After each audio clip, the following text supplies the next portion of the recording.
All right. Oh, I'm drinking Feijoa sparkling water. Oh, shit. So, I have a beer that I can get. oh, I know. I do have to, rearrange everything to do this. This is probably a big mistake once we've started recording, but All right. I want this podcast to start with me cracking open a cold one. Oh, that's exactly what I'm going to do. Are you ready? Yeah. All right. We'll sync on these. We'll sync on the cold one crack. All right. I'm ready.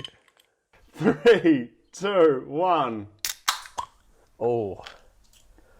That's some good audio right there.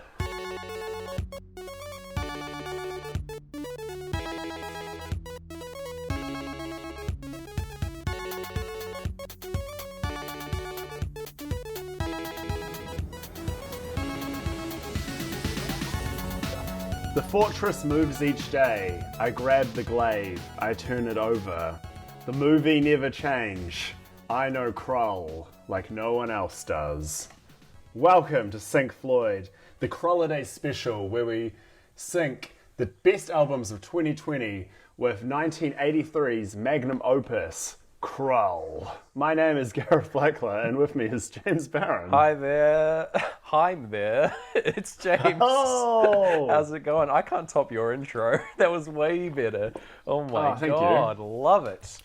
Yes, happy Krullidays, Gareth. It's still the Krulliday season here. This is going out in the new year, so happy new year to all the folks out there from us at Sync Floyd. We're back on our bullshit, Gareth. Oh, we never left our bullshit. Starting this year off right because we're still watching Krull. How, just umbrella point of view, how did the fantasy sci-fi epic Krull play for you this week? How did the film itself play? Yeah. Mate, Krull, I feel like it's part of me. I feel like it's like someone I've always known at this point. It's just, it's someone that I live with, and I think they're doing bloody great. They've made some mistakes, granted, but they're working on themselves, and I'm proud of them. That's where I'm at. I agree so much with that. The things that have annoyed me about Krull, I felt like I didn't care about the characters. I hated the Cyclops. I hated Ergo. Loved all these characters this time. I felt like a real tenderness towards the Cyclops. Yeah, man. Third time through, you're just feeling it. It's a good vibe throughout. And it was aided by a good vibes kind of album, honestly. Yeah. Yeah. Do you want to introduce? Because it's your album of the year, Gareth. I feel like you should be introducing it. Oh my gosh, so this was my album of the year. Oh yeah, we haven't said that part. Yeah, right? This is my album of 2020. It was by Haim, the rock pop band. Yeah. It's their third album. It's called Women in Music Part 3, or Wimpy. Oh. It's a good time. The first single came out in August of 2019, and I really liked it. And then there was a second single in November 2019 called Now I'm In It, which was my jam. Oh yeah. I think it's my most played song on my free Tidal account. Oh wow. If that means anything to anyone. Hell yeah. You're going through the ads and stuff to hear it in pristine quality. Yeah. Oh, you gotta. And the title flock. Sorry. That's right. I was very pumped for this album, and it was delayed, but it did not disappoint when it arrived. I bought this from a record store. Oh, cool. And the guy at the record store was like, "Oh, this is great," and had a good long chat with me about Haim. Oh, nice. And so that was a gift in itself. Yeah. Always a good vibe when the old record store man gets involved. And it's not trying to sell you on the album because he's already made the sale, but you're just vibing out about music. That's just a good time.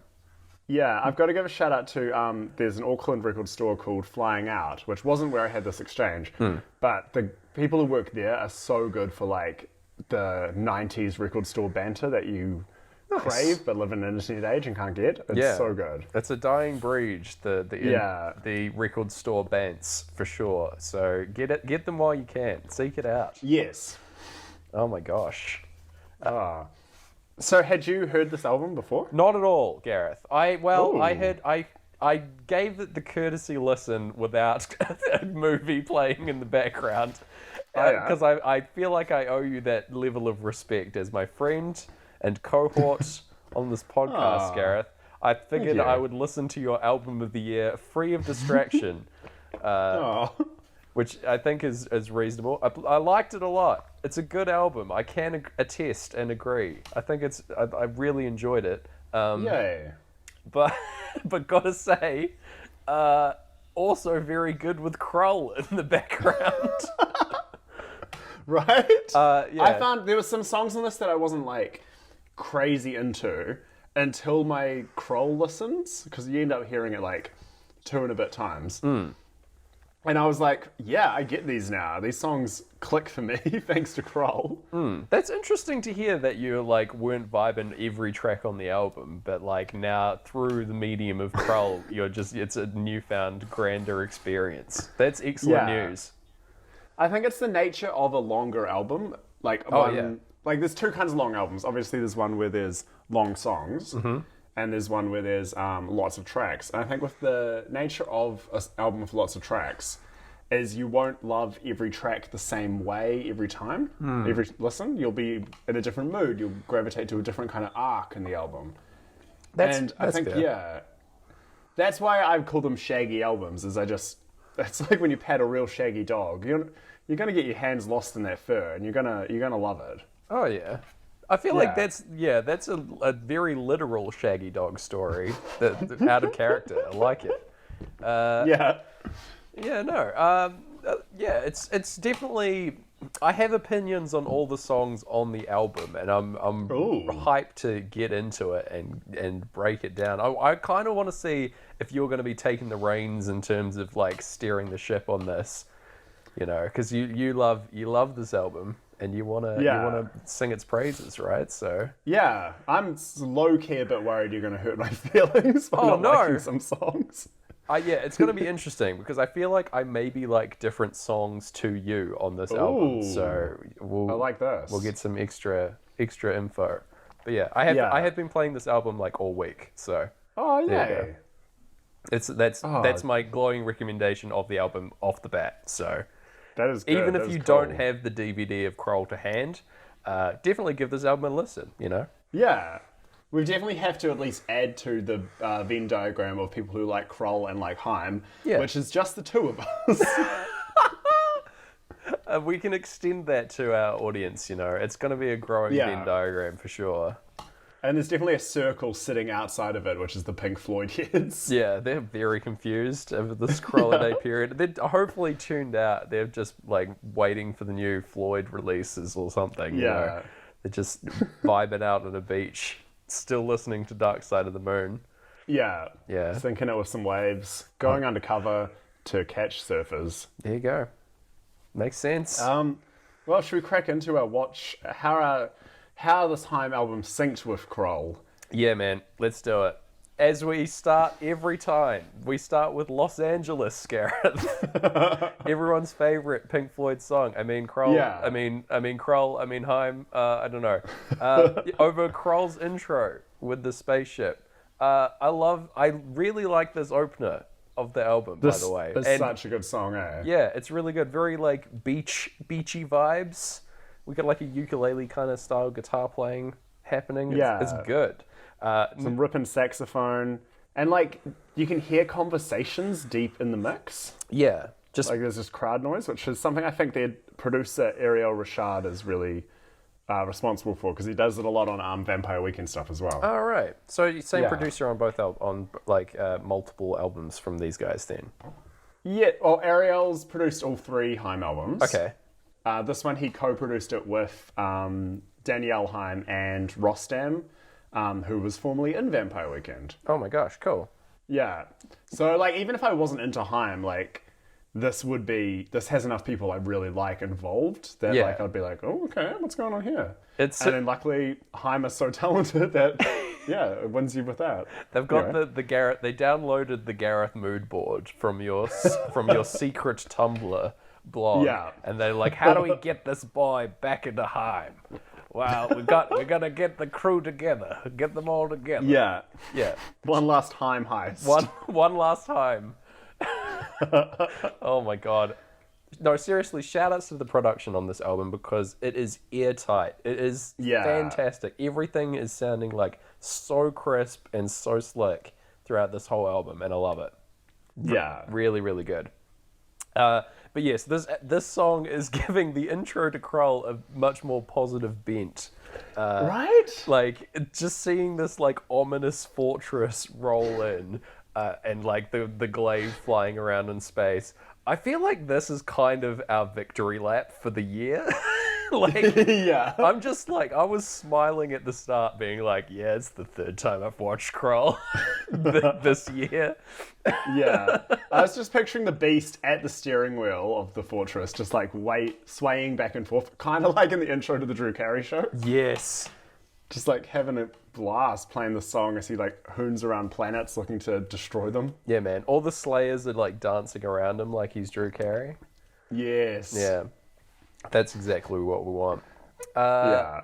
So, not really much syncs with this song in particular. The breakdown of the song starts when we cut to the twin suns in the sky, but that's pretty much all I got. You know?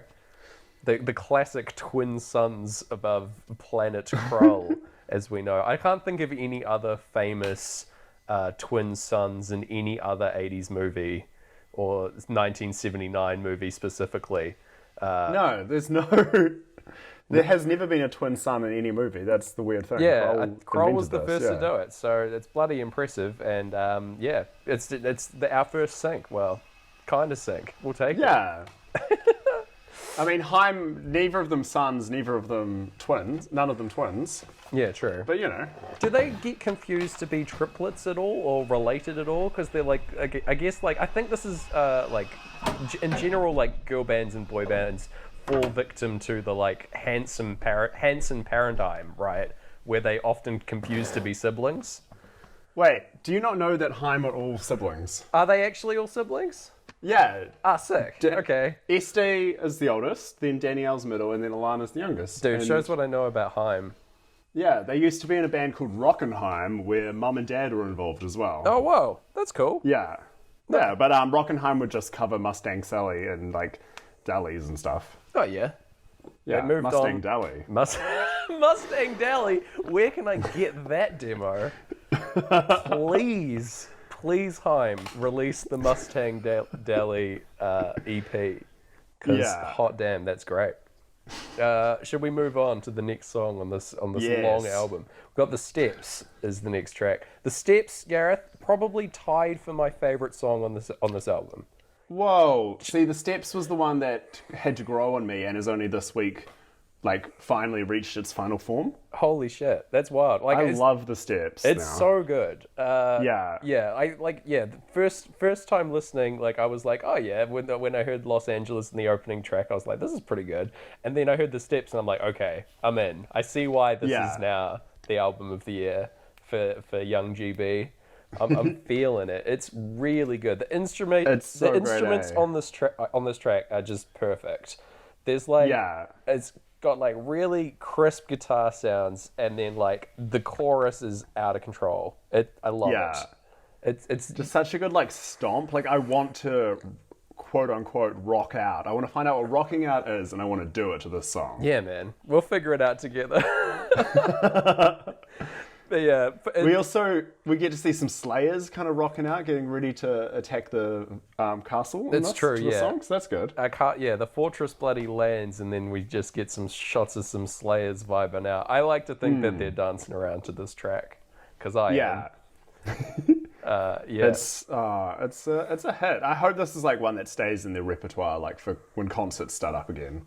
It's a good one. For many years. Like it feels like single material. If nothing else, that chorus is worth it. You know, I think. I think it like definitely holds its own. Yeah, So tied for favorite track on the album. So there's another one coming up that I bloody love, and I want to know what you think it would be out of the track listing. I want you to place your bets now. Right what now? What do you think my favorite? Oh, I know what your favorite's going to be. Yeah? And I thought about you the first time I heard this song. I'm not going to confirm or deny right now. Okay, but I'm going to call it at I believe it's track 6, 3 a.m. Okay. So everyone write that down. Lock and that get ready in. to be correct. Yeah, write that in your notes app on your phone or whatever you're listening to. Scroll it on a nearby wall, whatever you can. Yes. Not much really sinking here either. We got like Colwyn's retinue rolling in, and that's about it. They One arrive. thing. Sorry. They just arrive at the castle at the end of the track. So Yeah. Yeah. It was a kind of good end of one.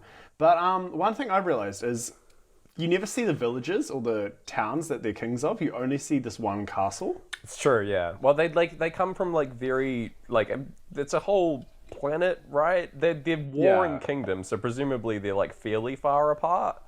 But where's the kingdom for this castle? I don't know. Shouldn't it be somewhere near this castle? Yeah, presumably, there's, a whole kingdom that's, completely been upset by having their ruler and the ruler of, the kingdom that they were at war with die at the same time. The king died in a foreign land, and we just get no information about that, but, alright. Krull has more pressing matters to attend to, like climbing a big rock, right? Yeah. Fucking watching horses for 5 straight minutes. You gotta do it. Gosh. Yeah. What if something happened to New Zealand and Jacinda just went and climbed a mountain to get an ancient weapon? Well, I wouldn't put it past her, Yeah, I mean, it works out well for Krull, so actually. It's the strat. It's just, she's gonna go grab the glaive and then come back, and it's like, how can you not vote for her? She's got the glaive. Alright, I Know Alone is the next track on the album. Yes. It's more like a bit of a change of pace. Yeah. Slower, kind of dancey and garage influence. Yeah, electro kind of garage style, I would say. It's not nearly as guitar focused as the previous tracks. I think this song is a stone cold classic. I think this is this would be in my top 10 Haim songs for sure. Wow. All right. Yeah. I remember the day it dropped, and they dropped it with a video of them socially distanced in a backyard dancing. Oh. And I legit spent probably a couple hours trying to learn the dance. I love that. Oh my god! And I did not get it. I might post it on the Sing Floyd Twitter or Facebook. It's how long is this video? Is it just you attempting to dance? We could potentially, if there's enough footage, we could put it as the video for this podcast, like we did that one time. Just a loop. Like we did that Jim with that Carrie gif. Yeah. Yeah. All right. I might give it one more shot, because it was only me trying to do because it doubles in speed, the dance, each time, I think. Or it speeds up every chorus. So, you kind of learn the moves on the first verse. So, we'll give it another shot. Oh, I'm hype. I'm hyped to see this. Checks I'm signing. Yeah, man. This is a lot of extra for experts homework for you for little to no recognition. But I got to respect game recognized game, I guess. Yeah. That being said, I feel like this is a better fit in terms of tone for Krull. This kind of style of music, I wasn't really as into I was enjoying the songs, but I wasn't as into it in terms of syncing with Krull the previous 2 tracks, Yeah, for sure. Yeah, I was enjoying the process because I was I like these songs, but this one I'm okay, now I'm back in Krull world, Although on screen we're only getting Colwyn and Lissa meeting for the first time before their wedding. It's almost an anti-sync because the song is about knowing alone and being alone. Yeah. And yet it's like a wedding. Yeah, maybe they're contemplating their lives before joining together, and that's they're weighing the pros and cons of marrying versus being alone. Pro. You get to unite against the evil that is the beast and join kingdoms together. Con, you have less free time. Yeah. Yeah. So I don't know if these guys used their free time very well before being royalty, but yeah. I mean, I feel like that palace would be pretty chill. It would be a nice place to hang out. Good architecture. Yeah, true. I'd like to read a book on those stairs. Be pretty good. Where in all of Krull would you want to read a book the most? Ooh, that's just in the middle. So there's that one shot inside the beast's lair. I know, crazy, but of just an eye, and you see Lissa just standing in the middle of it. Yeah. I would want to perch in that little opening and read a book, just within a Yeah. giant eye, like I'm in a fucking Tool video, just chilling out reading, and that's the whole video. Yeah. Yeah. Reading a book about Tool. There you go. My Tool book. Yeah. Reading a book about tools. Yeah. Tools and other implements by the band Tool. Yeah. There you go. People are like, really? Where's the music, guys? Yeah. A friend of mine on Facebook called Tool Pink Floyd for angry people, which I had to give the little thumbs up to. That's pretty fair, yeah. Yeah. You've got to wait the next number of years in the Fibonacci sequence for that book to come out instead of an album, and the fans are going to riot, so... Is that what they do? They are releasing them in the sequence of that number? I think so far, yes. I think that out of their releases, they've been released in the sequence of the Fibonacci, so it's getting progressively longer between Tool albums, which is kind of a shame. Didn't they do a song? This is ridiculous because I know nothing about Tool. That could be Didn't they completely do a song fake, that was but, in the Fibonacci as a time sequence? Like it kept changing time sequences? That Time sounds signatures, like sorry? them, for sure, yes. They're known for Whoa. their whack time signatures, but yeah, they're very much into that kind of numerology style stuff. Yeah. So wouldn't put it past them. The thing I said may not be true, but it is cool. If it is true, it's cool. Yeah, for sure. I love when respect it. people kind of put that much effort into mythology. Yeah. Shout outs to Tool here on this on this podcast, usually about Pink Floyd, which is about Krull and now Haim. So there you go. So many layers of obfuscation. Tool were up for Best Rock Song in last year's Grammys, and Haim are up for Best Rock Song in this year's Grammys. Oh, sweet. Okay. For The Steps. Oh, yo. There you go. Yo. The Grammys know. Grammys know what's up. on mainly this one issue and basically no other things. Yeah. Yeah, whoops. What do we got going on? Yeah, so there's nothing... In terms of syncs, we get a sort of breakdown sequence as we go into the wedding ceremony proper, which is pretty nice, and the Slayer's rolling into the palace. And when we cut to the next song, there's a deep breath kind of noise at the start of that track, and that happens right as Colwyn gives fire to water as part of this ceremony. He nice. dunks his torch in the water. And we're going to Up for a Dream is the... Up From a Dream, yeah. Up From a Dream. Thanks, phone, for auto-correcting that. Yeah, so waking up from a dream, right, is the idea of this song. Yeah. More Pretty or much, less. yeah. Whether or not that's a metaphor or not is up to the dealer. There you go. Dealer's choice. That's a sentence I've been misusing so much recently. I love it. Yeah, there's a real crunchy guitar riff on this track that I'm super into. It's very nice. This will feature again later, this exact comment that I'm making, but I really like this kind of Haim style music, you know? I'm feeling it. Yeah.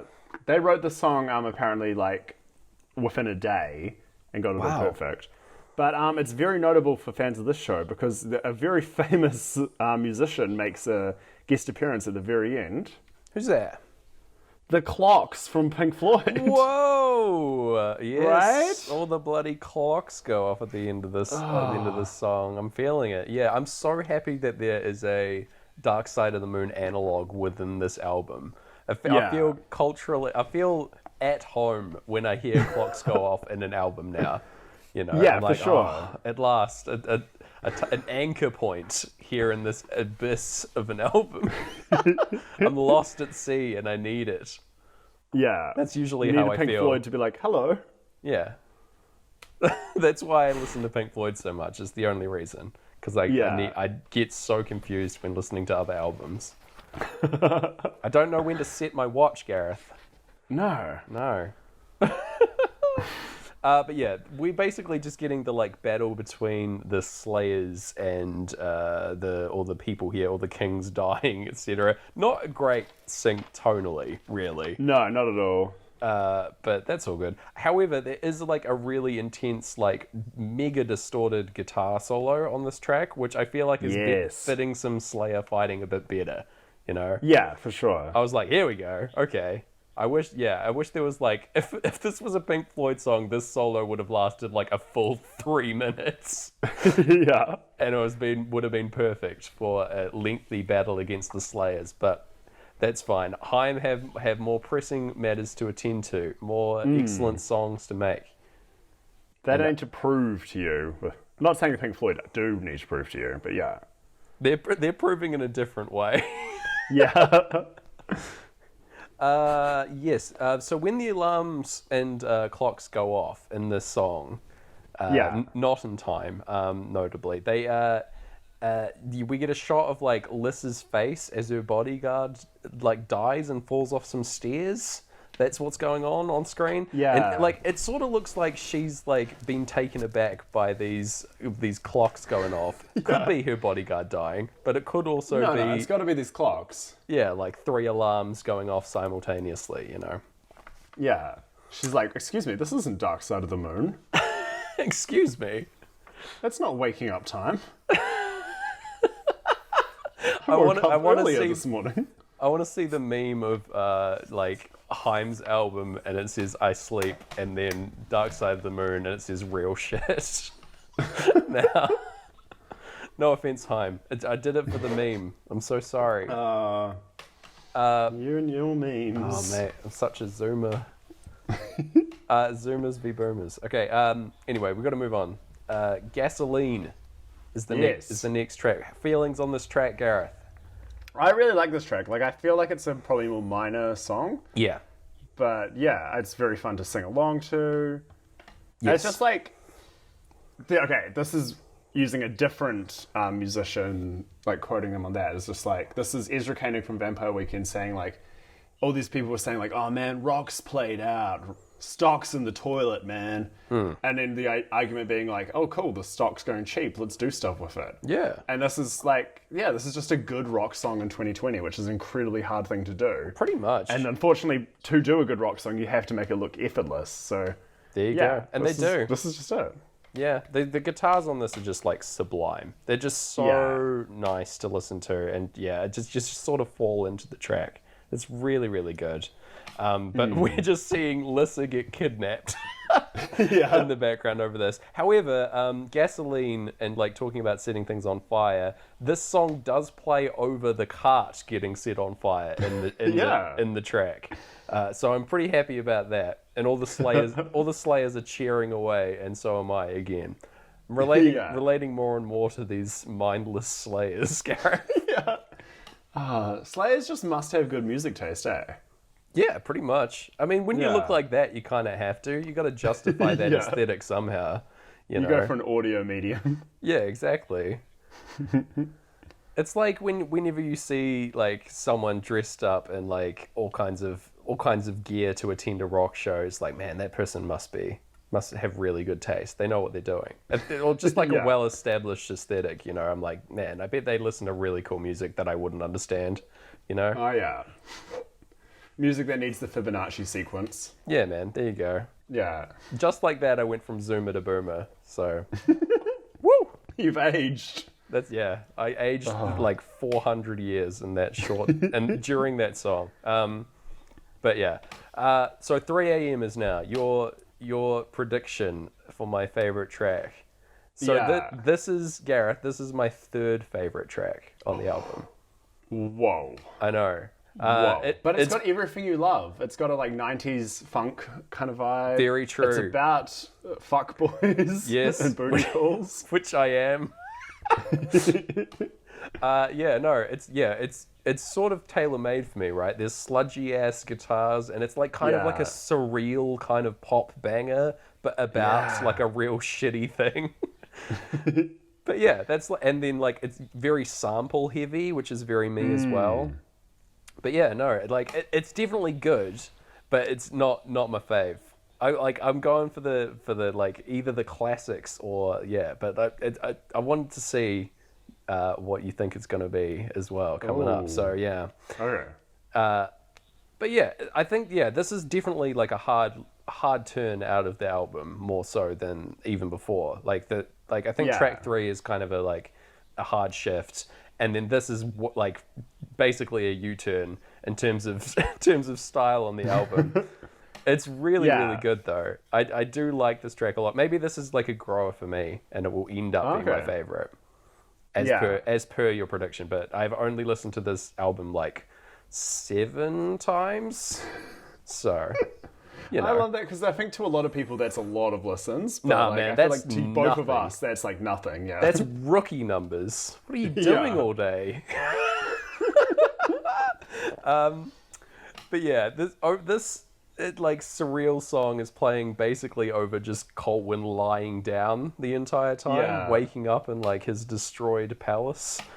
And then he does wake up to the sample or the spoken word of like just a dude calling, and he's going like, "Hey yo, what's up? Just calling to see if you're still up." Yes, it's very good. The booty call wakes him up.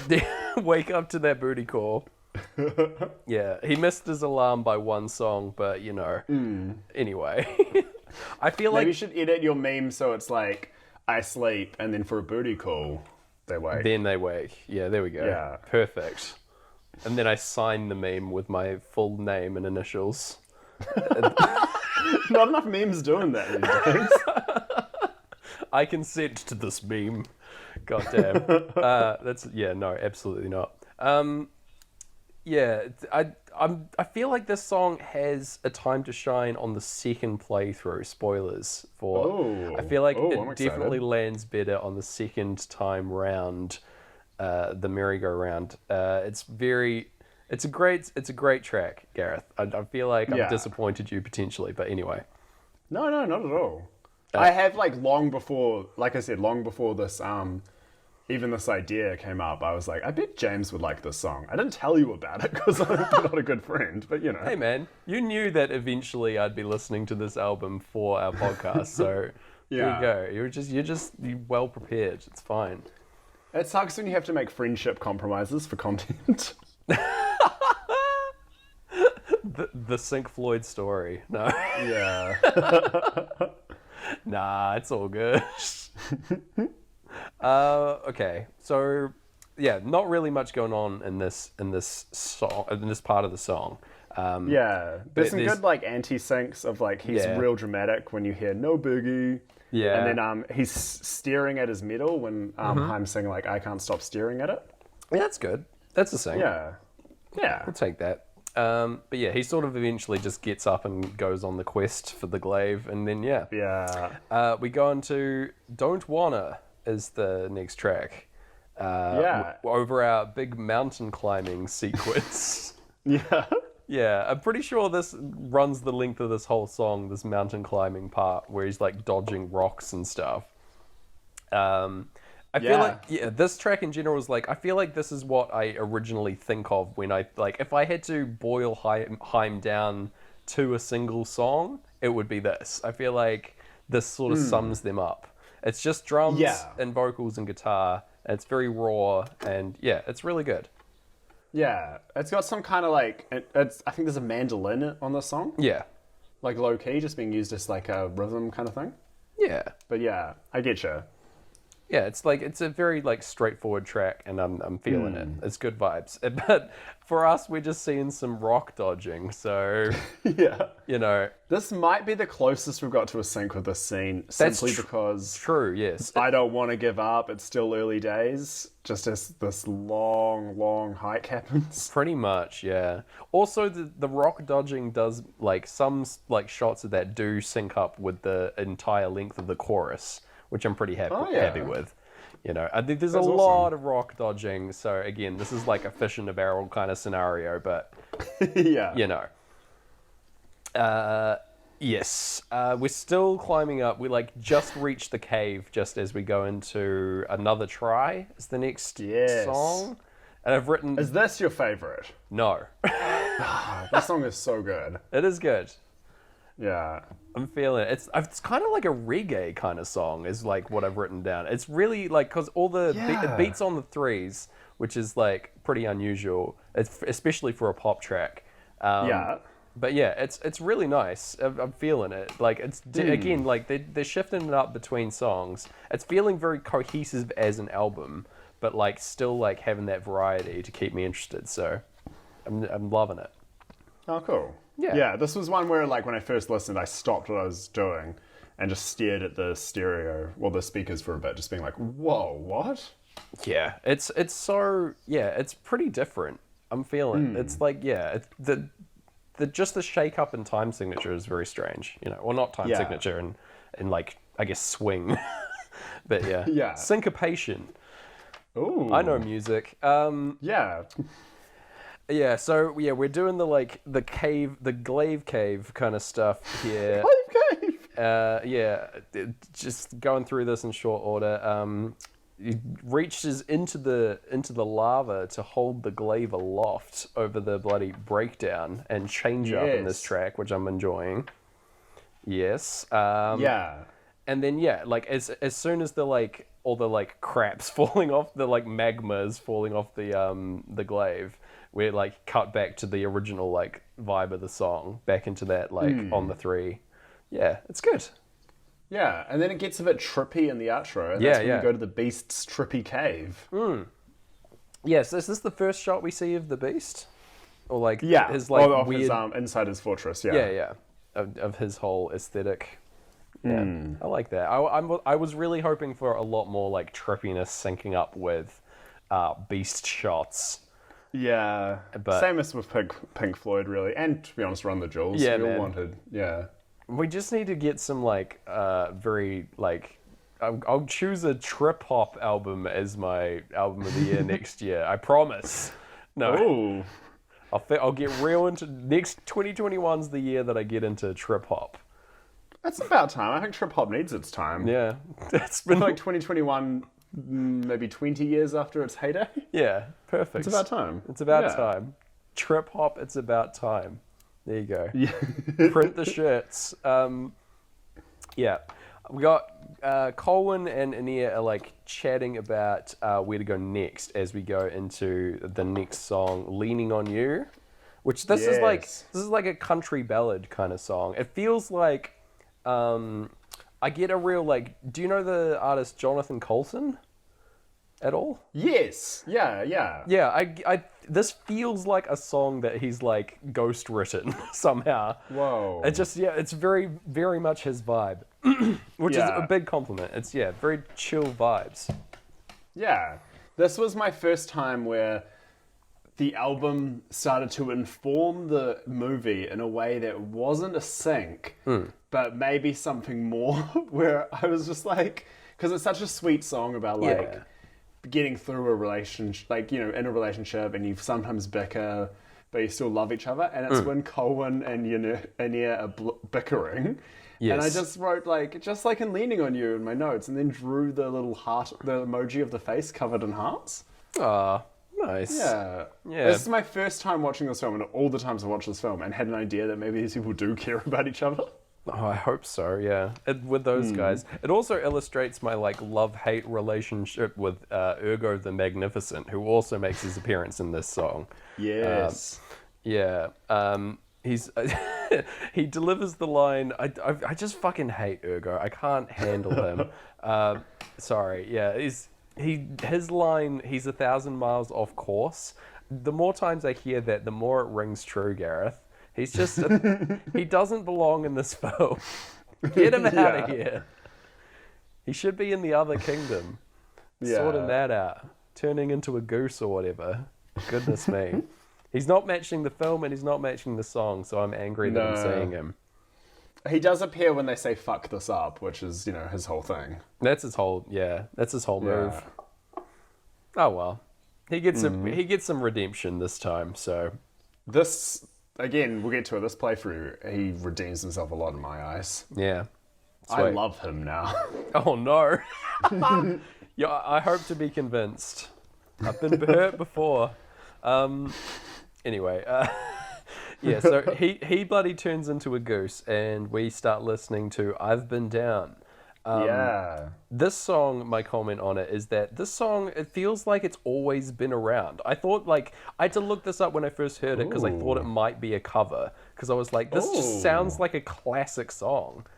It's I love fantastic. Yeah, it's got like a really good like brass section that plays over the whole thing and piano rolling through. It's such a sweet little song. I'm feeling it. Yeah. And it's also this is where we see my personal hero, the Cyclops. So and like when Ergo runs away from him is when this monologue about like the love of my life, sleeping by my side happens, and that was when the emotions came true for me. Is like we've never considered that maybe the Cyclops loves Ergo. Oh yeah. That's why he's always saving him with his bloody spear. Right. Makes so much sense. I wanted this movie to just go in a different direction entirely, where Ergo's like living in the south of Italy and on Krull. Italy of Krull.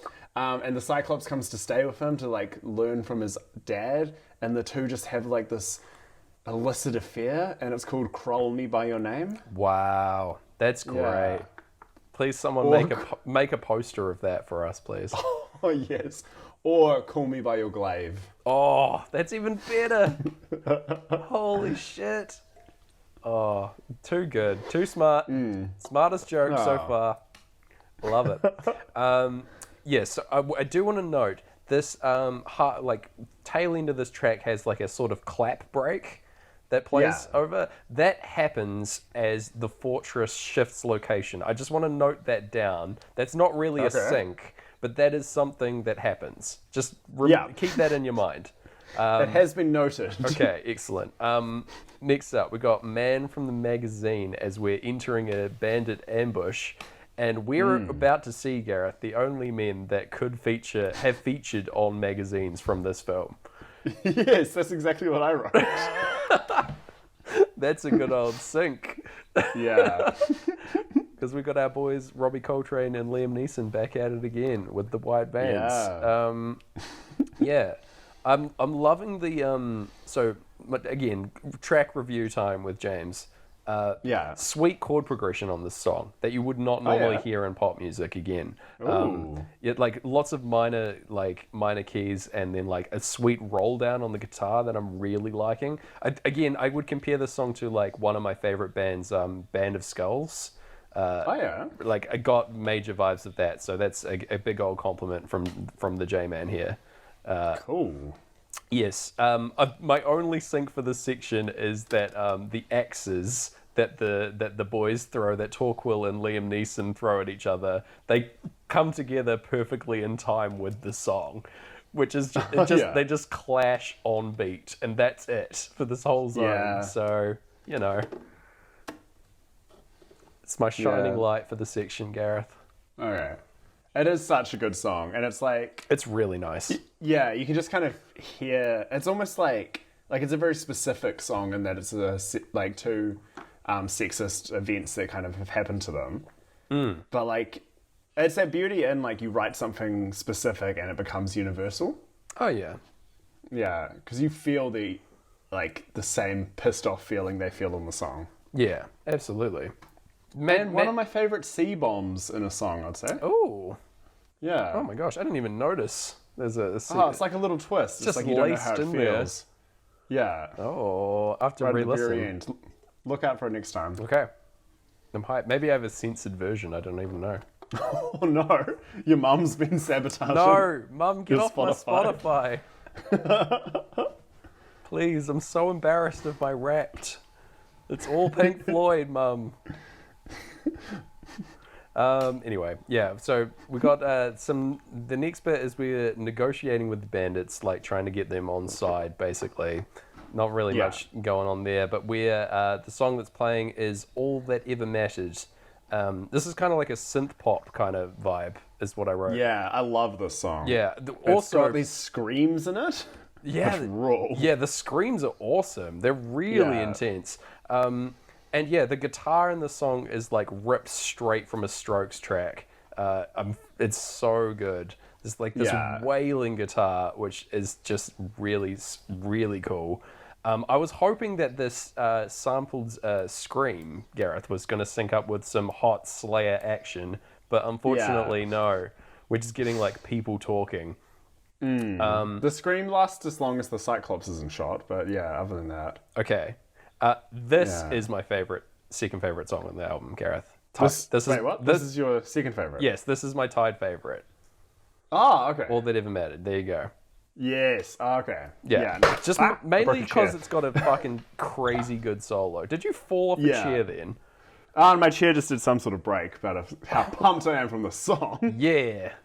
Yeah. Yeah, I really like the solo on this track, so there you Yeah, go. the song rules. Bumps it up enough. Yeah. Yeah. Yeah. It is. It's hard to talk. Again, it's hard to talk about how music that you really like, but Yeah, man. It's a good album so far. We're still got like heaps of tracks. I think there's like 4 tracks left. yeah. Holy shit. Yeah, we got a lot of Krull left too. So it's just all good times all Oh around. yes.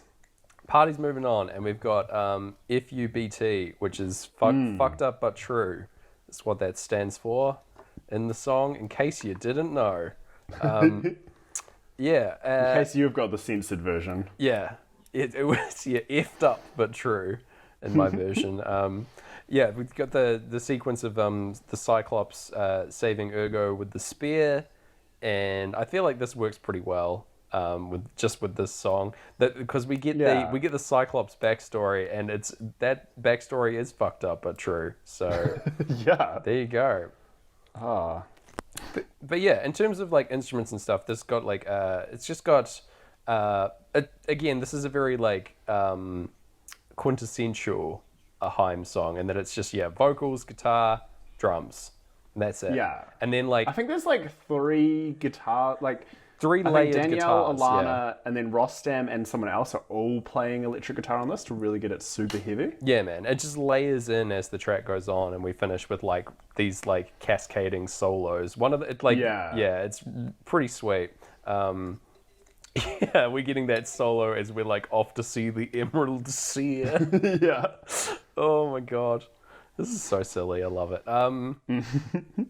And yeah, the next track is Now I'm in It, but Yes. hold on, lads, because we aren't in it yet. The cave, we aren't in there. There's still some people to go in the cave when this song starts. So I'm a little bit disappointed by that. Could have delayed the track slightly. Could have had like 2 more bars of solo on the previous track. We would have been golden, but never mind. Yeah, this one's like this is the first of what they call bonus tracks on the album.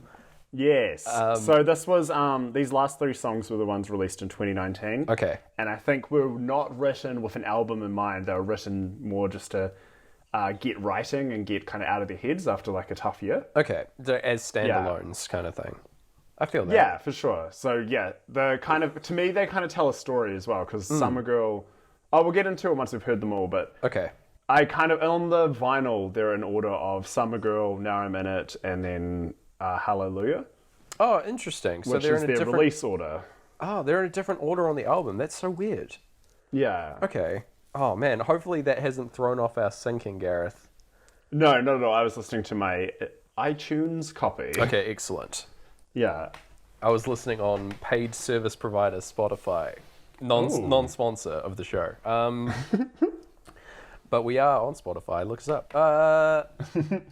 Yeah, then we got this song's like sort of just like percussive guitar and bass sounds over electric drums with some like pitch shift kind of vocals in the background as well, which is again like it's just like such a different take. I can see why this wouldn't like usually fit on the album, but it's good. I kind of get, so if I'm continuing to like compare these tracks to other bands that I enjoy, by the way, I get like Empire of the Sun vibes from this track. Do you remember them? Okay.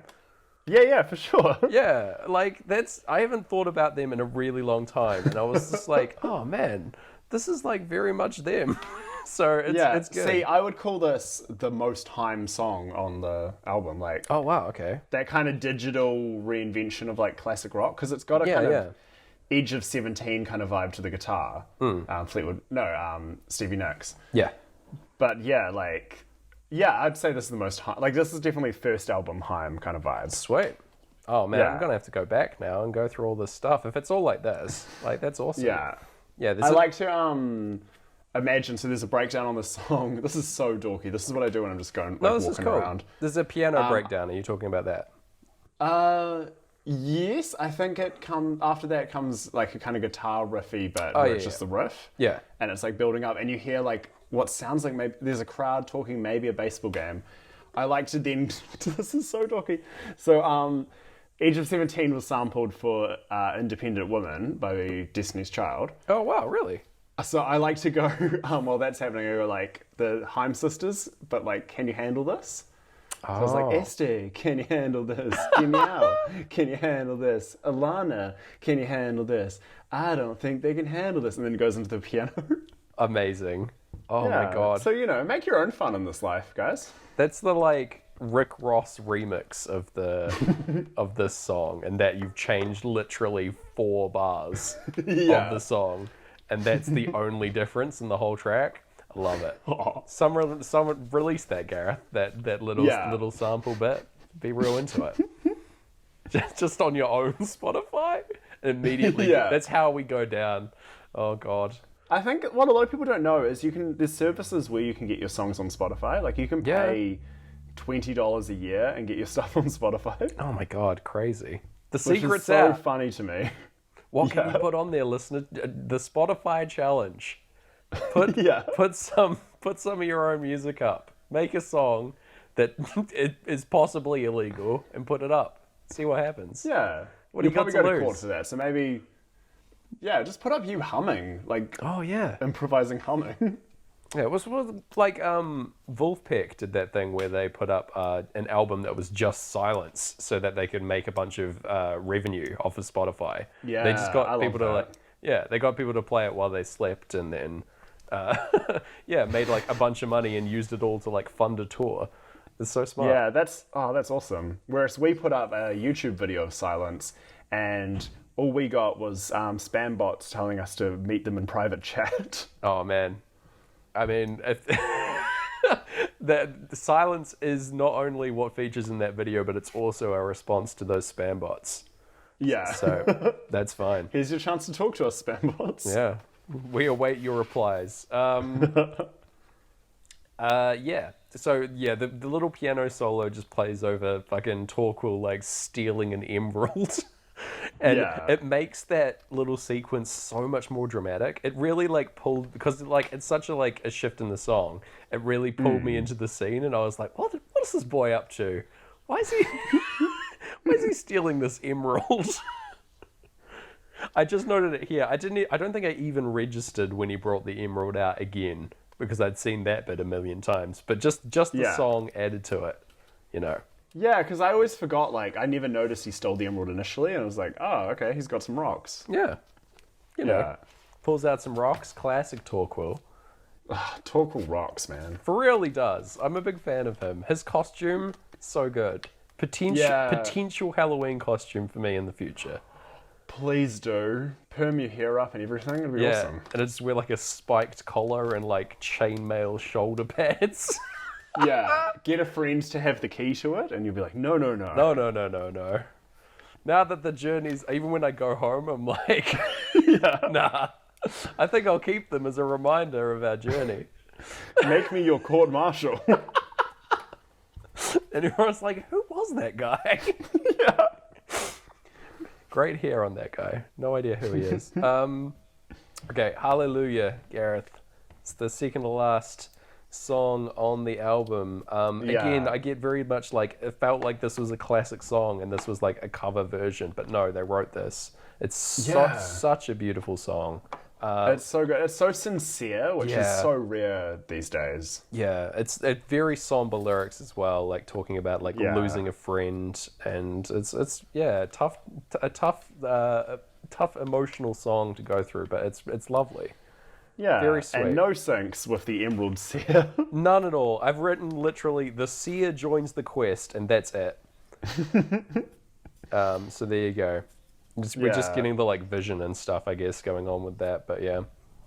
Yeah, I guess there's like the idea, because it's about how having people in your life to get you through things. Maybe the Seer, he's finally not alone. I feel like any comparison that we draw to Krull with this track sort of diminishes how good it is. Yeah, know, for sure. It feels like it's too personal for us to do that too. Yeah, I felt a bit worried about that in general, because I was like trying to come up with syncs for the second playthrough, and then I sort of caught myself, and I was like, wait a minute. Yeah. I don't need to do this. It's just a good song.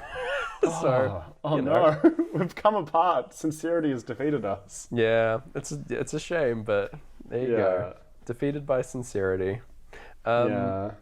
So yeah, now we got the final track, Summer Girl, which was their like first single, you said? Yeah, it came out on my birthday in 2019. Cool. Happy birthday. Thank you. Does it feel like your birthday whenever you listen to this track then? Oh, maybe, yeah. Cool. Yeah, maybe that's it.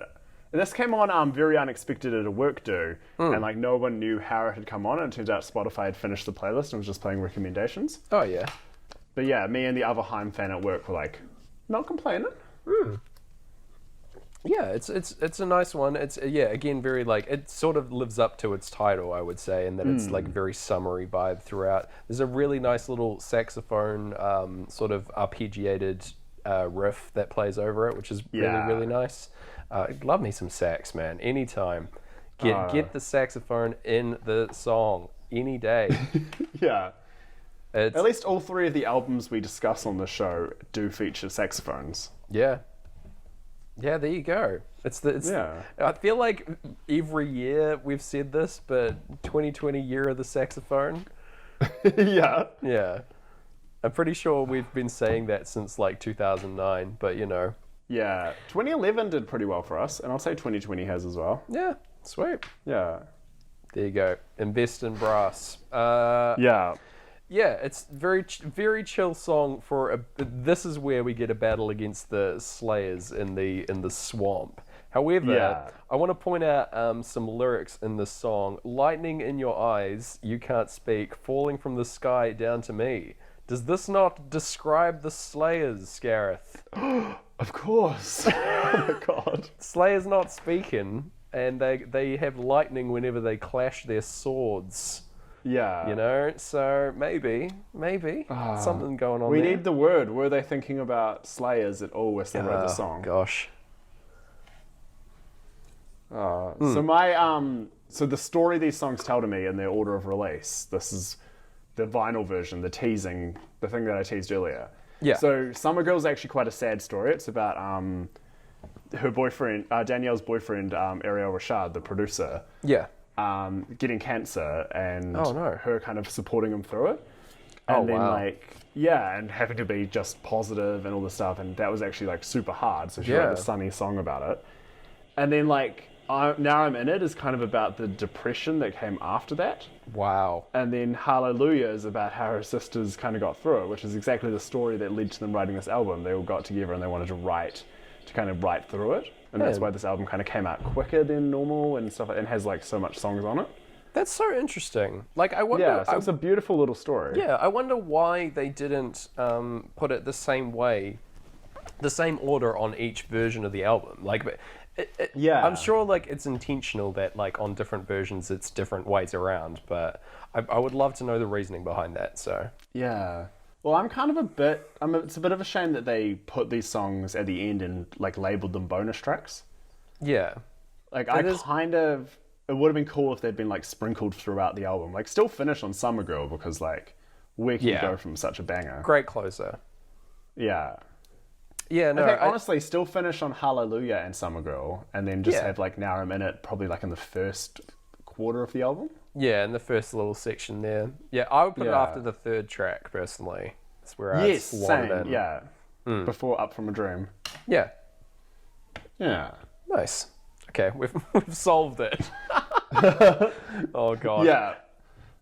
Again, we're not the experts. These are like Absolutely not. I three don't of think... our like generation's best musicians, so Yeah. I trust them. I would never claim to be an expert in any field. No. Gosh. Except for maybe the one we've invented. But, you know. Yes. So, yeah, we're going into playthrough 2, Gareth. And now in my notes, because we've reviewed all the tracks or like covered them off, I've written in my notes only syncs. And so now I've only ever taken a note when I've gotten a sync.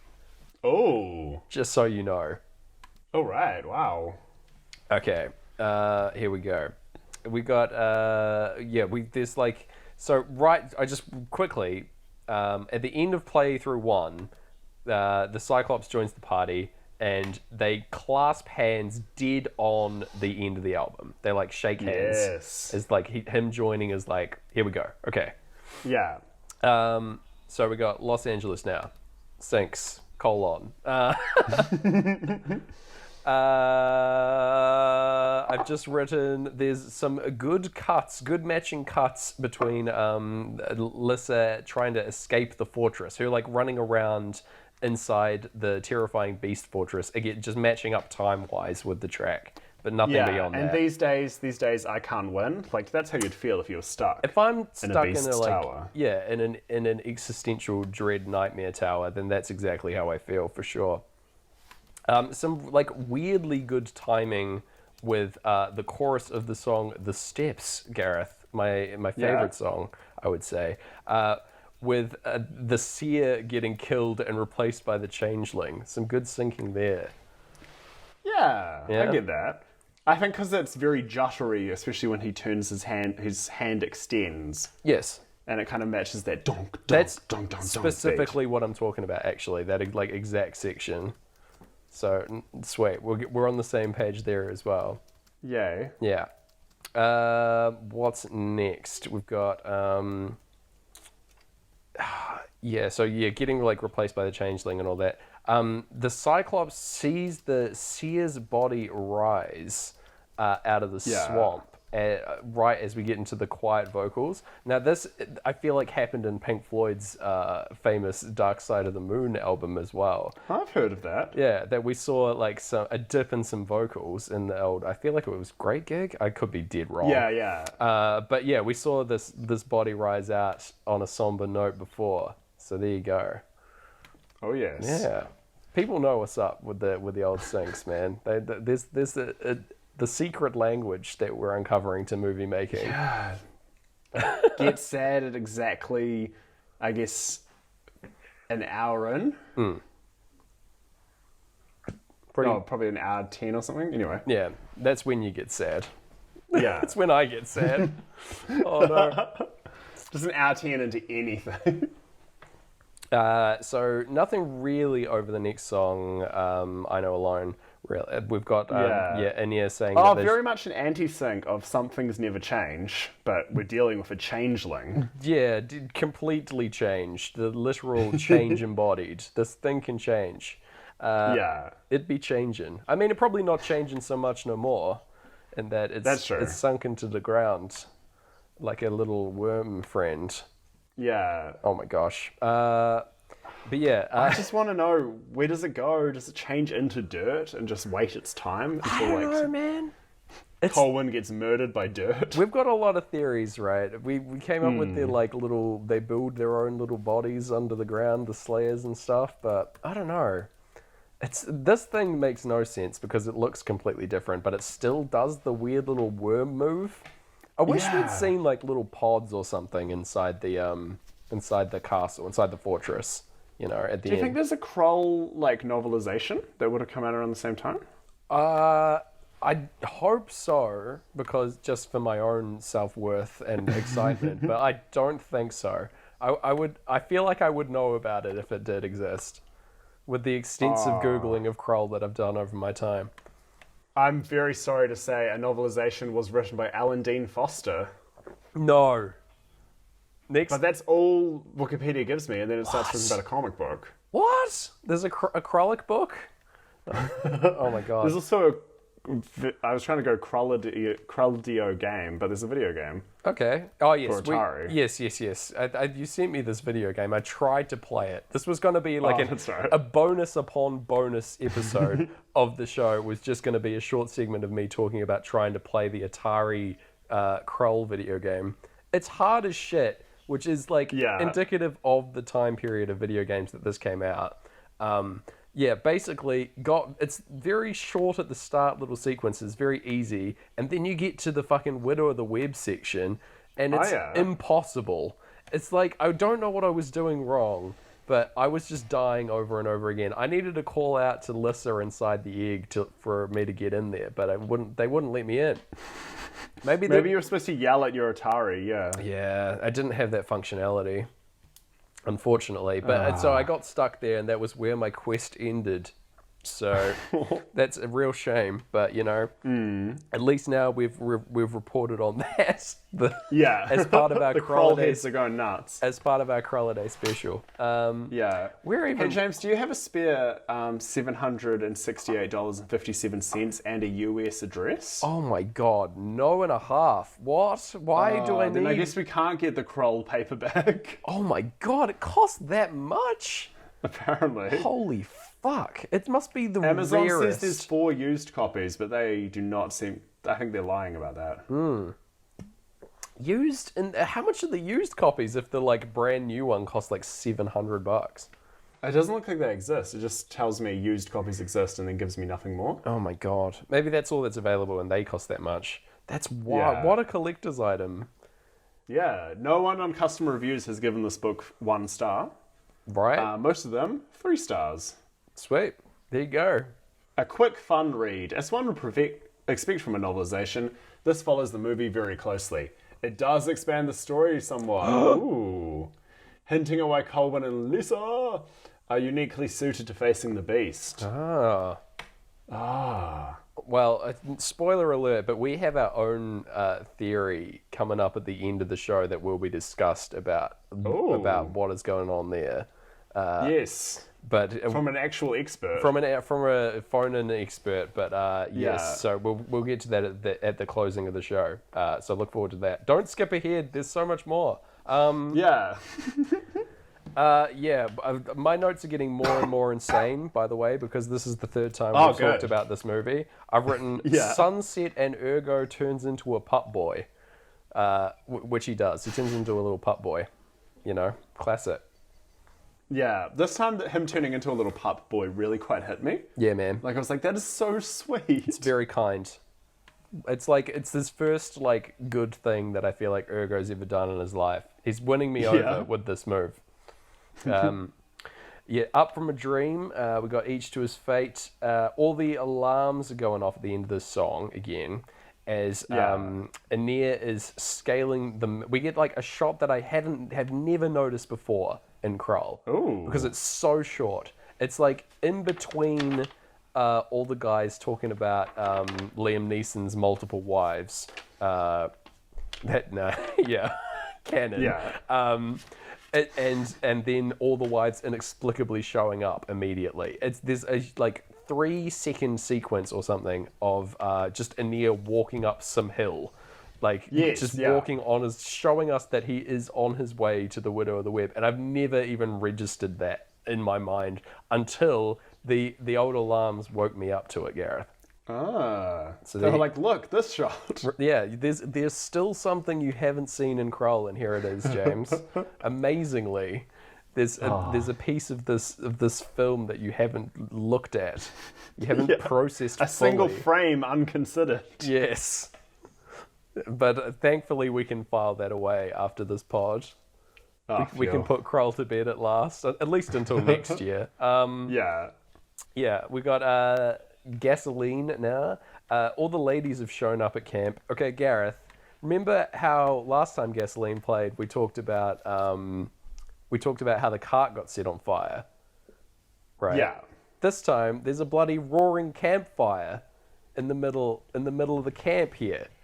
More fire-based imagery on both syncs. I feel like this is the other than like the hand turning a flame and turning into a rose, some of the only fire in the film. Yeah, well, except for at the end when they fire at the beast and it saves the whole actually, day. now that I'm thinking about it, there's a fuck ton of fire in this movie, and this is a massive mistake. There's fire mirrors. Yeah, fire at the wedding. Yeah, there's a lot of fire. Fire. Never mind. I'm so wrong, and I'm very sad now, but that's fine. It's gonna be okay. Yeah, I've just also written in this section chill vibes. So yeah, I'm still chilling on this watch. This seems like the kind of song you'd just chuck on if you were having a bunch of your friends' wives over. Yeah, if I'm chilling at a campfire with 5 of my friends' wives, I know the song to play. Yeah. Yeah. So this song also does play over the insane Flaming Rose sequence, so that's double fire. Yes. Oh, there you go. So we'll take that. That's pretty sweet. I also have noted the Beast's line, "Love is fleeting, but power is eternal," which is in the very next song changed. It's old mate Lissa flips the script and says, "Love is eternal, power is fleeting," on him. But she says this, unfortunately, over 3 a.m. The next track, Gareth. Okay, I have a lot for. I said I had a lot for this playthrough of 3 a.m. and I do. Yes, hit me. Okay, so 3 a.m. Again about creepers, fuckboys, etc. The Beast is trying his weird ass creeper moves on Colwyn. He's sent this lady out there. Yeah. What happened to you? I just heard a massive rumble of paper. You got too excited, ruffling notes. Yeah. Oh my gosh. I'm taking notes. You're my thesis teacher, or whatever that's called. I didn't go to a real school. Okay. Yes. The original Krull booty call is playing out before our eyes. We're seeing it on screen. We got the little hologram version that we're watching. It's so funny. He also, the Beast in this section delivers the line, "Consent to be my queen." which is the booty call to end all booty calls. Again, big fuckboy energy from the Beast here. I've written "settle down, mate" in my notes. Also, so this song ends with bloody Aeneas hitting up his ex in the widow's web. Oh. Oh my gosh, yeah. The ultimate you up. Yeah, right? There's so much going on in this little section. Yeah. I also reckon that pitched down hey, what's up? Would be the voice of the beastly, the Beast pretending to be Colwyn. Yes, totally. Oh my god. He's been leaving these little voice messages for Lissa, just scattered around the fortress. Via hologram. Yeah. Oh no, that's really tragic. And she's like, "Hurry, Colwyn." Yeah. I can't listen to these booty calls. It's 3 a.m. Oh, amazing. Yes, so don't wanna now. Aeneas going to the line, "I don't want to give up on you," as Aeneas is heading to go and see Lissa, the widow. He doesn't want to give up on her as an option. Yes. I've also written that I forgot how long this little sequence takes. This little this bit of him walking across the fucking web takes so long. He is the slowest moving man. I get that it's really dangerous and dramatic, and this is sort of the to compare to Lord of the Rings, this is the Balrog section of the movie equivalent, right? But man, does this take a long time. Especially because just at the very end of it, they've clearly run out of time, and he just breaks a web and swings and covers 3/4 of the distance. He's not even close at that point. He flies all the way there right at the end. It's oh my god, it could have been a 20-minute scene. Oh, unreal. Yeah. Oh. Yes, another try now as Aeneas finally enters the center of the web, Gareth. Yeah, is he gonna give it another try with Lissa here? Do you reckon? Vote now. Vote now on your phone. Well, this is kind of when it hit me the most that he's really just using her feelings to manipulate her. Like, Totally. He doesn't want to get back together with the widow of the web who killed his son. He just wants to, like, save Krull and use her for it. Yeah. At the cost of both his own and her life. Yeah. So, there you go. Kind of nasty. Yeah, I don't like it. Yeah, not likely that... I feel like this couple cannot be saved, Gareth, and I'm very disappointed, but, you know... Yeah, so I are reckon they. Jeremy Kyle would have his work cut out for him. Yeah. Oh, well. Leaning on you. Yes, leaning on you. Not much to report, really, here. So he drops 2 little bits of sand out of his hand as he's trying to escape, and that syncs with the classical guitar solo-y bit. There's like 2 little guitar trills that play over that, which worked really well. Yes, yeah. So I was happy with that. Just a little instrumental sync. And then, yeah, I've Been Down is next. Just running through the forest back there. There's not really a line there. Yeah, there's no sync with the in-ear dying, which I was very upset. However, Gareth, remember how I put that pin earlier in with the clap break in this song? Yeah. The fortress moves again when the clap break starts. Yes. Perfect. Yeah. It's like... considering that's like supposed to happen every time at the same time in the plot as well. Yeah. Same time across nice. albums. You know... Yeah. There is one other castle move later, which is like much sooner in terms of movie length. So we can't give it the full marks. But Yeah. man, that's pretty good. Same song, same exact time in the song each time. Like, that's pretty nuts. Yeah. We thank it. Yes, we thank you. We thank you for your service. I've Been Down. There you go. I have literally nothing for Man from the Magazine on this playthrough. It's just like fire mares and stuff happening, getting wrangled around. Yeah.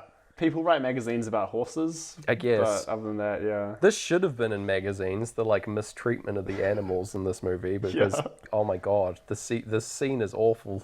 Like, these poor animals. Oh. Yeah. It's very uncomfortable. At least there's like the righteous anger of Man from a Magazine playing. Yeah, there we go. Yeah. And I definitely spotted a point where it was definitely Robbie Coltrane's stunt double. Oh yeah, it's just like a completely different guy in his costume.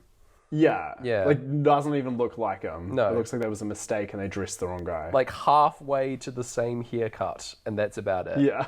Both human males, Yeah. is what I can say. All that ever mattered. There's still some fire mares over this sequence. This song starts where we see Rel the Cyclops. We say farewell to him here. He's just standing around. He's all that ever mattered to me, Gareth. Yeah. So there we go. You notice, like, it was this play as well where they're like, we didn't have enough time, and then there's just this long pause, and then little Ergo realizes he has to just move on. Yeah. They got me. They got me. Yeah, there we I go. love him now. Yeah, he's our friend. He's won I us think he over. might be. The journey was worthwhile, Gareth. Yeah. Yeah. So fucked up but true. We've got riding over the sky with flaming hooves. Classic chill times with this song. Yeah, I wish when they truly set alight and started flying, it had been when that rip and solo happens. Oh my god, if only. Nah, yeah. But no. This is something on paper I thought would sync way better. Yeah, but it doesn't. Sadly not. They just sort of get to the fortress as the solo starts, which isn't really anything, but you know.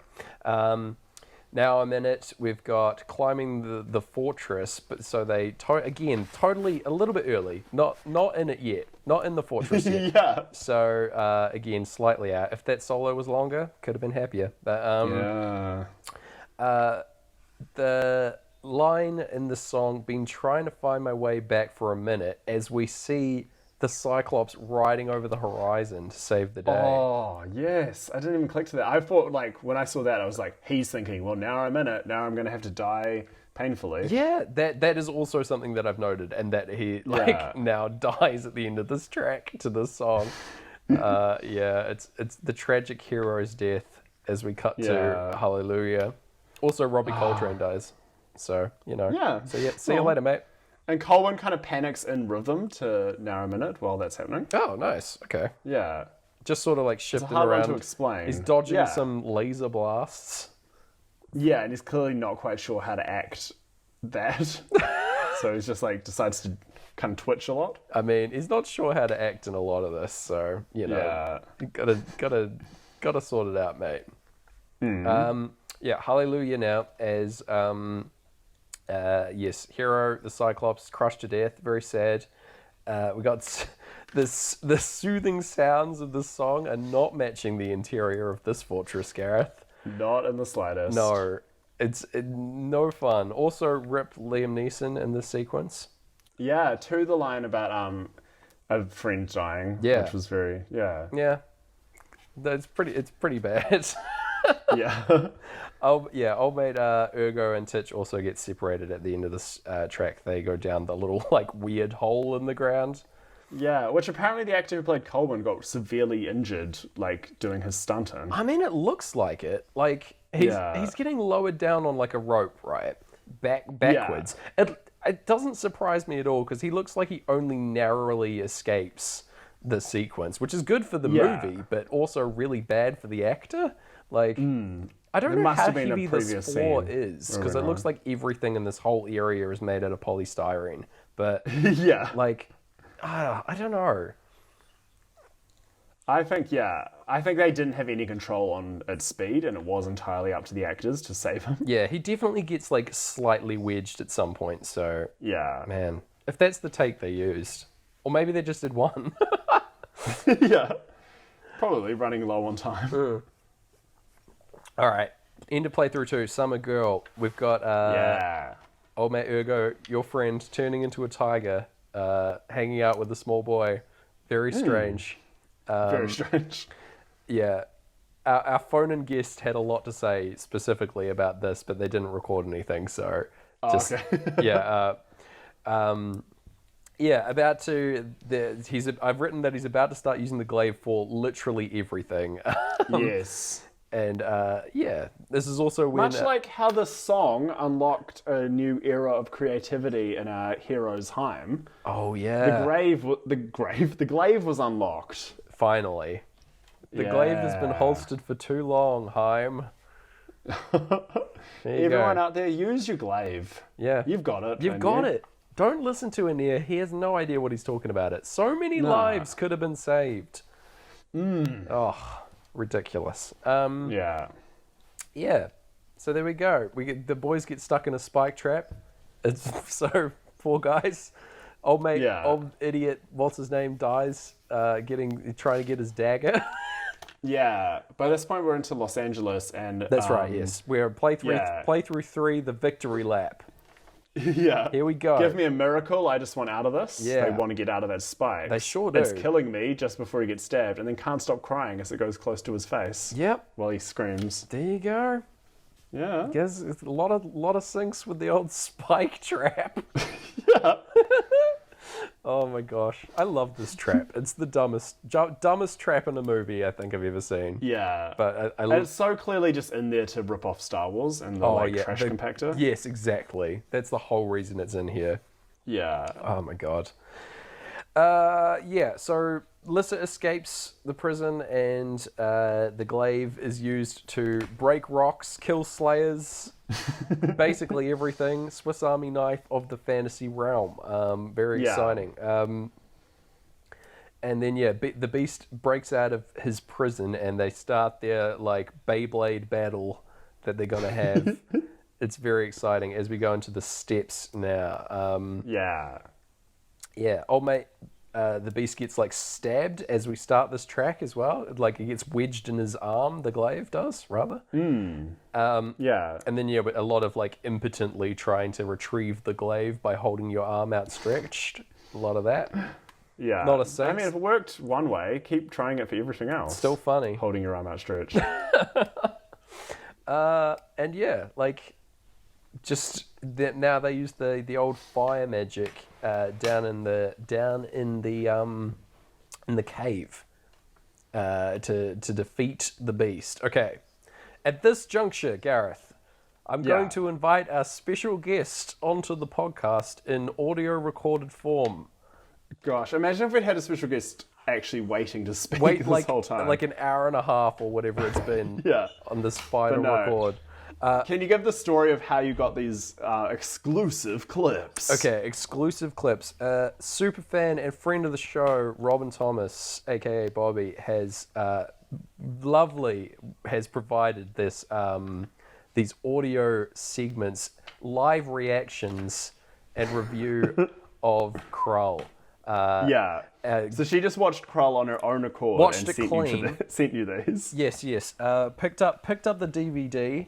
Apparently, there's special features which we need to seek out, Gareth. Oh, yes. But until then, she's provided a few little segments that I want to indent into the show. First of all, we're going to listen to a succinct review of Krull.mp3. So it's looking like a very 80s film. There you go. I mean, she's not wrong. Absolutely right. Like that is the best way to sum up this movie. I'm pretty sure she sent that to me in the opening titles of the film. So there we go. I brought this up because we've got a MP3 file titled "The Theory" here. Okay. Which is Bobby's theory about the ending of this movie, and specifically this scene with the fire hands. And I wanna let her cover it more. So we'll cut to her now. So we'll have a wee listen and then discuss. I have a theory that this is actually a feminist film, and I'm going to tell you why. So at the end of the film, old mate lady says to him, "Take my hand, we can defeat him together. It's not the spinny thing, it's within you, it's within us." And so she says this, and they hold hands, and then he's got the power of fire. But she also said this to him at the start of the film. Therefore, if he had listened to her at the start, instead of ignoring her like men do, they would have saved all that hassle, and they would have just done it right then and there. But no, he didn't listen. Ergo, this is a feminist film, making a feminist point. So if it syncs with Pink Floyd, then it means that Pink Floyd do not respect women. But if they clash, then it means that they probably do. So the moral of the story is listen to women first time. Whoa. Right. So let's break it down, Gareth. Yes, excellent take here that we need to discuss. I feel like I'm so glad we saved this for women in music. An all female perspective band to be discussed by two dudes on a podcast. Yes, thoughts on this being a feminist movie, Gareth? Yay or nay? Well, actually, we've got to address our own bias in that we thought Anir was the problem. Yes. But Anir is the problem because Anir is an old ways man. And then Colwyn feels like he thinks he's like the modern man, but even he is falling to the same traps and should have just listened to Lisa. Yeah, they had the power all along, right? Yeah. It just makes too much sense. Oh my gosh. Oh man, yeah. It's such a good take. Also, thoughts on, did we say that this synced with Pink Floyd previously? Because if so, by this theory positing that that is the case, then oh my gosh, then it's either a feminist film or not, but based on that judgment. We gave it a dead 5 in the middle. Okay, so it's impossible to tell. I feel very non-committal then. In terms of our take on that. Oh man. So we know Pink Floyd, don't like fedoras. Yes. Is what we've learned so far. Okay. But now we're dead in the middle on whether or not they respect women. Yeah. I mean, not based on what they say or what they sing, but in terms of how they sing. Yeah, it's tricky, right? I feel like we can't completely crush them under the indictment of disrespecting women or not, based on their hat wearing usage. You know, like if that's our only plot point, you know, Yeah. maybe that's our mission for 2021. Do Pink Floyd respect women? Of the top 10 movies Yeah. of their sinking, Okay. only one was directed by a woman. Wow. Okay. Yeah. All right. So, And then of the top 15, only two. wow. Is that like an indictment on us choosing the films, or? Probably, actually. Oh no. We might be the problem. Oh, there we go. Like, I feel like it's tough for us to say. Like, would they? Yeah. We've got to assess our own biases, I suppose. We all need to take a Man. look in the mirror, Gareth. Yeah. Thank you so much, Bobby, for writing in to the show, sending us those sweet clips to play. We've got one more little clip to play right now, and that's Bobby's closing remarks about Krull, sent right at the end. I think this was sent to me at about 11 p.m. Also, stop trying to make frisbees happen. Like, it's not going to happen. There you go. Stop trying to make frisbees happen. Please. Please. Oh my gosh. Krull is frisbee propaganda. There you go. Oh. That's our final little clip from our friend there. Thank you so much. Yeah. Shout outs to you. Thank you. Yes. Sweet. I feel like have we covered that? Should we keep on going? We've got like a few songs left. Yeah, I guess so. I've really no syncs for them though. Nah, to be honest. pretty much. We've got Yeah. They just sort of they've won they've won and they're leaving over I Know Alone.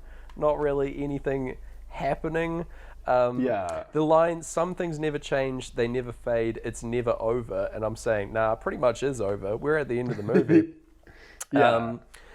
And we get in, they're like blasting their way out. Up From a Dream is next, and we get that like deep breath sound at the start of this track again as they they first like breach the edge of the fortress and go outside. So that's nice. And then just like chilling in the meadow and vibing out at the end. No syncs really closing it off. The credits start rolling even before the track finishes as well. And like at the like crawl through the credits, all the alarms go off at the end of this song, and that told me, it's like, it woke me up from my reverie and just told me to stop watching and go think about my life, Gareth. Yeah. It woke you up and told you you're going to have to get back to Pink Floyd. Yeah. No. Now's the time. Yeah. Yeah, those alarms slowly intermingled with the opening clocks of time, and I found myself transported into the vortex of our next season of our show. Yeah. What did you think, and how did it sync? Okay, so there's this is how deep I go into Haim. When they performed, they performed with a full band, all distanced out on CBS Morning or something. And in the back of the shot, they performed steps. Right. And their usual saxophonist is just boogieing away, dancing so hard. And he's dancing near some bongos or congas. So I was like, oh yeah, he's going to go play those congas or bongos any second now. And then when the bongo conga solo happens, Alana Haim walks over to them and starts playing them. This guy keeps dancing. But he dances so hard that it makes it all worthwhile. And I think that's the perfect metaphor for what it was like watching this movie with Haim. That's amazing. That is excellent. I love everything about that word picture that you painted me, Gareth. Oh my gosh. The bongos, the congas. Yeah. That's a beautiful sunset for our Krulliday season.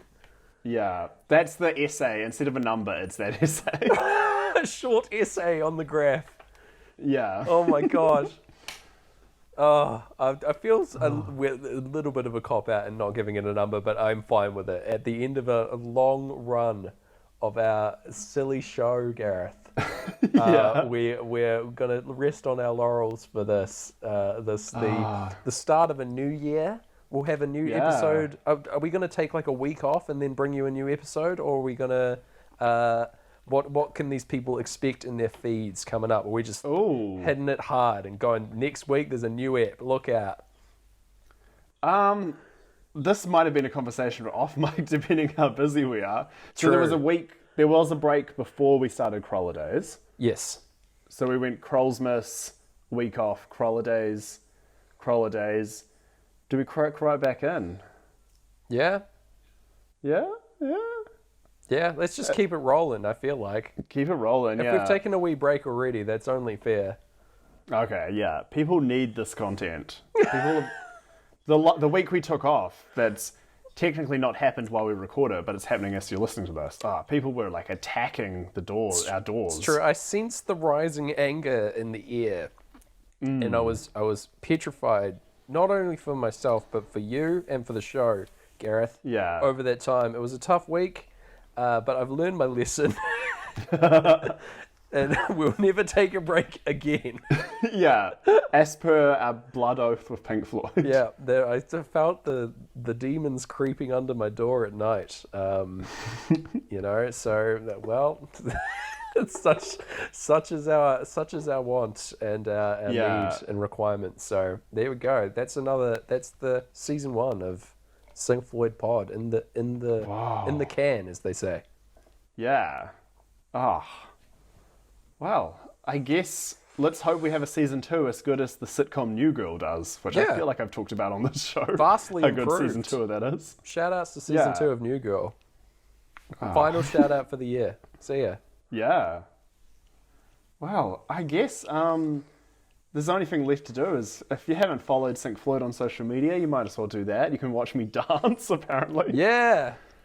Yeah. Check out Gareth having a boogie. I could potentially send a few shots of me having a boogie if you want as well. I don't know.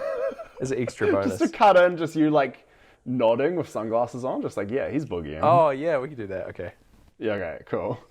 Gosh, well, yeah. I've been Gareth Blackler, boogieing away. I've been James Barron, nodding approvingly. And until next time, Haim don't really have a catchphrase the way Pink Floyd do, so... Nah.